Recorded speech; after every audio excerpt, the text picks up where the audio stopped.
किसी भी mutual fund में निवेश करने से पहले सबसे बड़ी कंफ्यूजन यहाँ पर क्रिएट होती है कि आखिर कौन से म्यूचुअल फंड में इन्वेस्टमेंट्स करना सही है, क्योंकि नो डाउट मार्केट में बहुत सारी म्यूचुअल फंड कंपनीज हैं जो बहुत सारी म्यूचुअल फंड्स की स्कीम्स को रन करती हैं। और जब कभी भी हम लोग म्यूचुअल फंड में इन्वेस्टमेंट्स करते हैं तो यहाँ पर बहुत सारे पैरामीटर्स होते हैं जिनके ऊपर ध्यान देना बहुत जरूरी होता है। किसी भी म्यूचुअल फंड के फंड मैनेजर का एक्सपीरियंस कैसा है, म्यूचुअल फंड ने कितने रिटर्न दिए हैं पास्ट में, और इसी के साथ साथ कौन से म्यूचुअल फंड ऐसे हैं जो हमको फ्यूचर में भी काफी अच्छे रिटर्न देंगे। सारी चीजों को ध्यान में रखकर किसी भी एक म्यूचुअल फंड को सिलेक्ट करना बहुत ज्यादा मुश्किल हो जाता है। लेकिन अगर आप भी म्यूचुअल फंड में इन्वेस्टमेंट्स करना चाहते हैं और आप भी सर्च कर रहे हैं किसी अच्छे म्यूचुअल फंड की, तो आज के जो वीडियो है ये आपके लिए काफी ज्यादा इंपॉर्टेंट और काफी ज्यादा इंटरेस्टिंग होने वाली है, क्योंकि आज के इस वीडियो में मैं आपको बताने वाला हूं कि किसी भी म्यूचुअल फंड को कंपेयर कैसे करते हैं और कैसे एक multi bagger mutual fund find out करते हैं। आज के इस वीडियो में मैं आपको बताने वाला हूं कि कैसे आप म्यूचुअल फंड को एनालाइज कर सकते हैं और किसी एक बेस्ट म्यूचुअल फंड को फाइंड आउट कर सकते हैं। हमेशा की तरह आज के जो वीडियो है ये काफी ज्यादा इंपॉर्टेंट और काफी ज्यादा इंटरेस्टिंग होने वाला है, क्योंकि आज के इस वीडियो में मैं आपको बताने वाला हूँ बहुत सारे ऐसा पैरामीटर्स के बारे में जिनका ध्यान आपको देना चाहिए।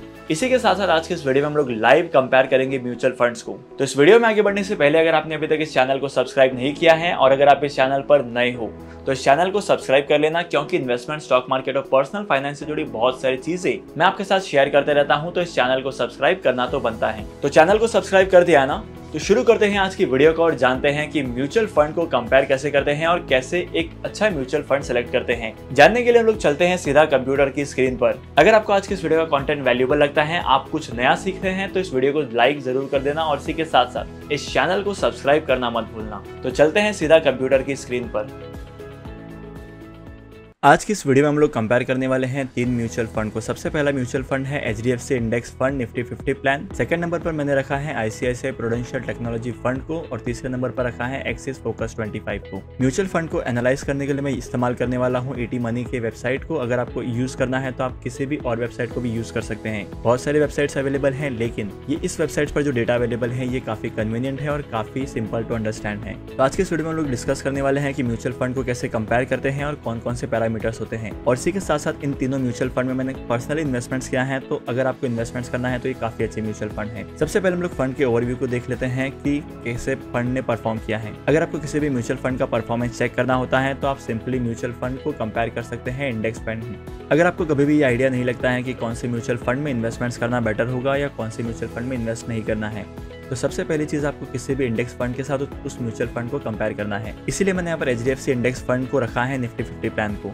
सबसे पहले अगर फंड के ओवरव्यू को देखेंगे तो यहाँ पर ET मनी की जो रैंकिंग है वो दिखाई जाती है 3 star, not available and 4 star. जब हम किसी भी म्यूचुअल फंड में इन्वेस्टमेंट्स करते हैं तो वो कौन से कैटेगरी का म्यूचुअल फंड है और कौन कौन से सेक्टर्स में इन्वेस्टमेंट्स किया जाता है उसमें, ये भी काफी ज्यादा इंपॉर्टेंट है। बेसिकली जो इंडेक्स फंड्स होते हैं वो इंडेक्स को ट्रैक करते हैं, जैसे कि सेंसेक्स, निफ्टी 50, निफ्टी 100, इन सारे इंडेक्स को ट्रैक करते हैं। अब यहाँ पर सेकंड म्यूचुअल फंड है ICICI प्रूडेंशियल टेक्नोलॉजी का। बेसिकली सेक्टर स्पेसिफिक फंड है और यहाँ पर इक्विटीज में इन्वेस्टमेंट्स किया जाएगा। नाम से पता चल रहा है कि टेक्नोलॉजी फंड है तो टेक्नोलॉजी सेक्टर की कंपनी में ही इन्वेस्टमेंट्स किया जाएगा। तीसरा यहाँ पर म्यूचुअल फंड है एक्सिस फोकस 25। फोकस 25 का मतलब होता है कि ये इस म्यूचुअल फंड में सिर्फ और सिर्फ 25 कंपनीज के शेयर्स में इन्वेस्टमेंट्स किया जाएगा। ET मनी की रैंकिंग यहाँ पर इंपॉर्टेंट नहीं है, क्योंकि हम लोग वेबसाइट्स को चेंज करते हैं तो यहाँ पर उनके हिसाब से रैंकिंग दिखाई जाती है। लेकिन यहाँ पर सबसे इंपॉर्टेंट चीज़ ये है फंड की एज और फंड की साइज। जितना ज़्यादा फंड का एज होता है और जितना कम फंड का साइज होता है, वो म्यूचुअल फंड जो होता है वो उतने ज़्यादा रिटर्न्स देता है।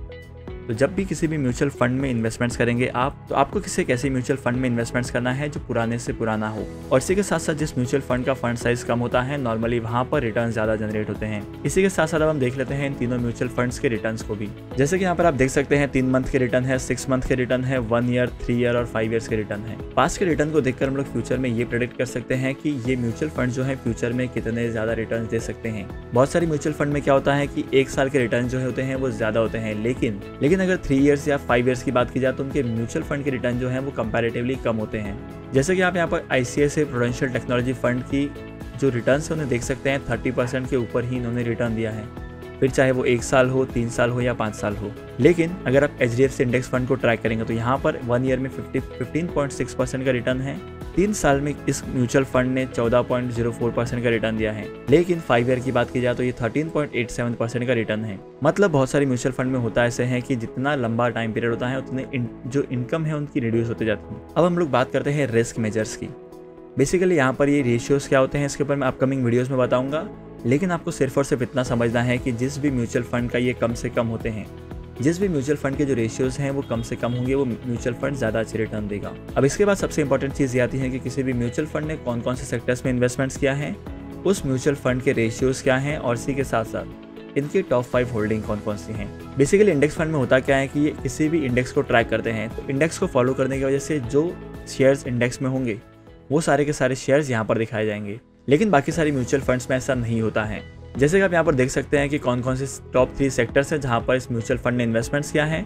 टॉप 5 होल्डिंग को भी देख सकते हैं, मतलब ज़्यादा से ज़्यादा कौन कौन से कंपनीज के शेयर्स में इन्वेस्टमेंट्स किया है।